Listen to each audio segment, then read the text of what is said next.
Ever imagine like stepping into a classroom and every single student just feels totally seen and supported. It's like the dream, right? Yeah. And not just seen, but like their needs, like actually understood and met. It does kind of sound like a little utopia, doesn't it? Educational utopia. Yeah. But what if I told you that it's like totally possible? Oh, I love it already. I know.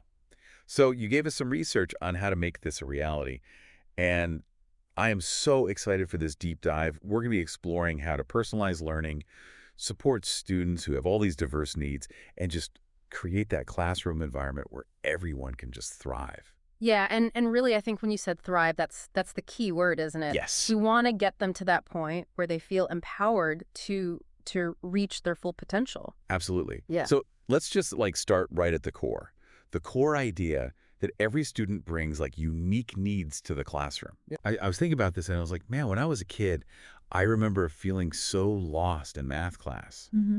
If I had a teacher who like even understood my learning style, it would have made a world of difference. Oh, yeah, absolutely.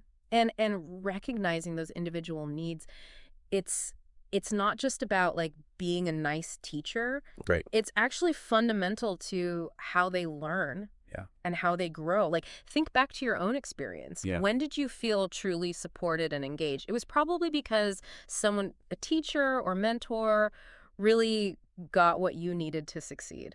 I was just thinking about my niece.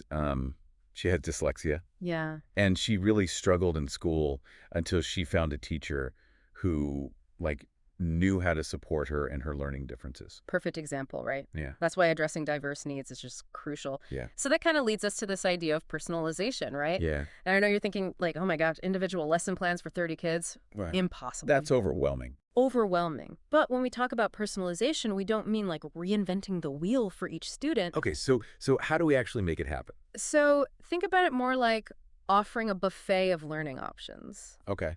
You still have your core curriculum, Right. but you're presenting that information in different ways. You're providing flexible pathways for students to show you what they understand and give them choices in how they learn. So some students might thrive with visual aids, others might need hands-on. So like a visual learner could create a video presentation instead of writing an essay. Exactly. That's what we're talking about. And technology is huge here, right? Yeah. We have all these amazing tools now for differentiated instruction so students can work at their own pace, access content in ways that actually make sense to them. That's really cool. The research you gave also mentions Universal Design for Learning, or UDL. Oh, yes. I have to admit, like, I'm not super familiar with that. Well, UDL is really all about building inclusivity right into how you design your classroom. Like, think about your materials and even the space. Okay. Imagine you're teaching a lesson and you're presenting the info in multiple formats. So you've got your text, you've got audio, you've got video. Cool. Now each student can access it in a way that they prefer. Yeah. So that's UDL in action.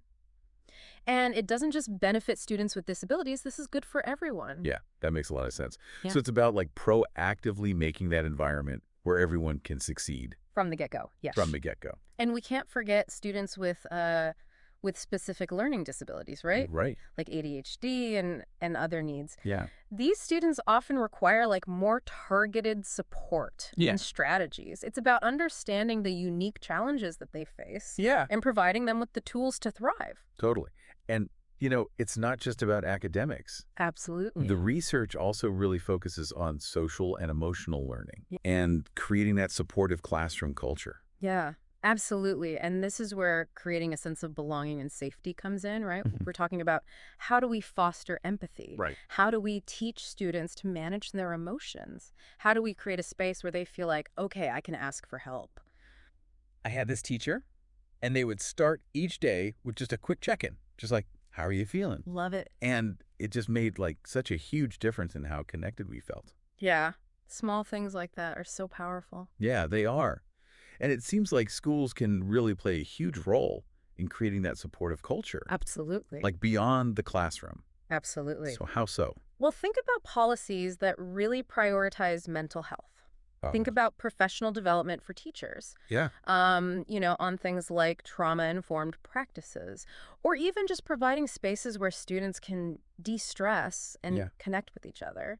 I love that. Okay, so let's kind of bring it all together. Okay. We talked about understanding individual needs, personalizing instruction, supporting diverse learners, and creating that supportive environment. Yes. Why does any of this matter? Why is this so important?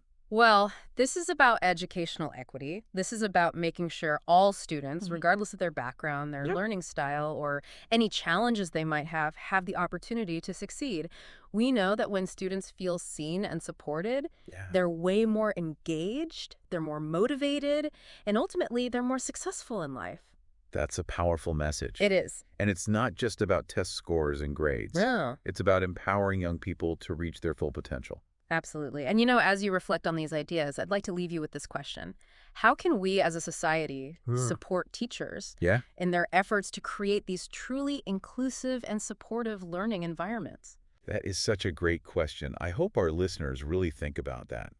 Whether you're an educator, a parent, a student, or just someone who cares about the future of education, Yeah. really think about how these ideas resonate with your own experiences Yeah. and how you can help create a more equitable Absolutely. and empowering educational landscape. That's what we need. Yeah.